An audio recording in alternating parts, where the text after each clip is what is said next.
I'm Scott Mast here again with the Pilot Grove Combine Service Team.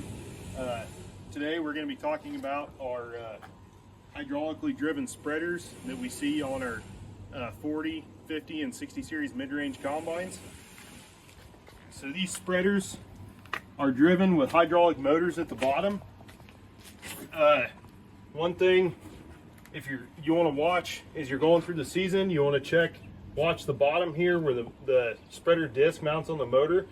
Make sure we're not getting any wrapping of stalks, weeds, or stems in here that could stall our motors out and take seals out. We're going to show you right now how to open up and swing out the spreaders for any serviceability needs you might have. On the right hand side of the machine, there's this spring pin. We're going to pull it down, and then we're going to pull and swing out our spreaders. We're going to swing them all the way out to the right until that pin locks in. What that will enable us to do, that will enable us to better inspect and service our spreaders, and that will also allow us access up into the rear of the machine to look at our chopper knives and look at, inspect, and adjust our upper and lower sieves.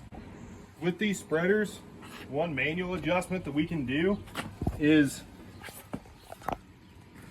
there's a bolt or a pin right here with a keeper pin on the opposite side. We can pull the keeper pin, pull the pin out, and this center deflector can adjust up and down within different hole positions for the pin. We can do that to try and adjust our spread width and our spread pattern as far as trying to get our left and right hand spread more even.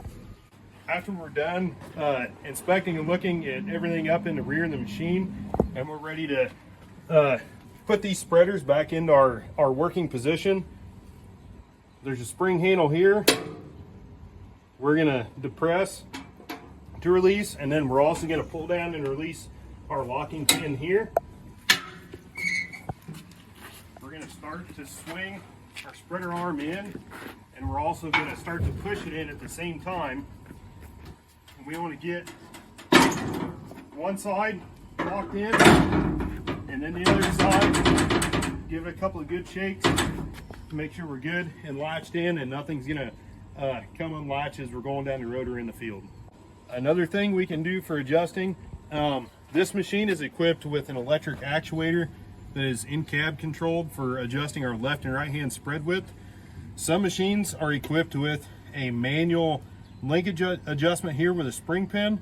What you would do is you would release the spring pin, and then you would grab this deflector here and move it in or out, and that's going to either widen or narrow our spread pattern, and we can do that on our left and right hand sides independently.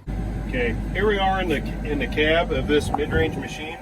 We're going to show you how you would adjust your spreader speed and your left and right hand spread width with your electric in-cab controls.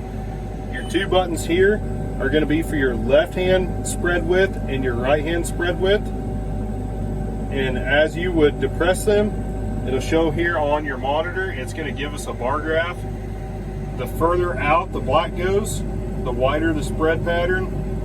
The further in the black goes, the narrower the spread pattern. That was our left hand. Here we're going to do our right hand.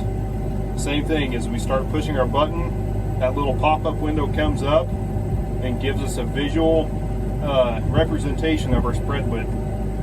Our last button here with the plus and minus and the spreaders is going to be our spreader speed. So when our threshing system is running and we're at wide open, our plus, push and hold our plus, is going to speed up the spreaders. Push and hold our minus is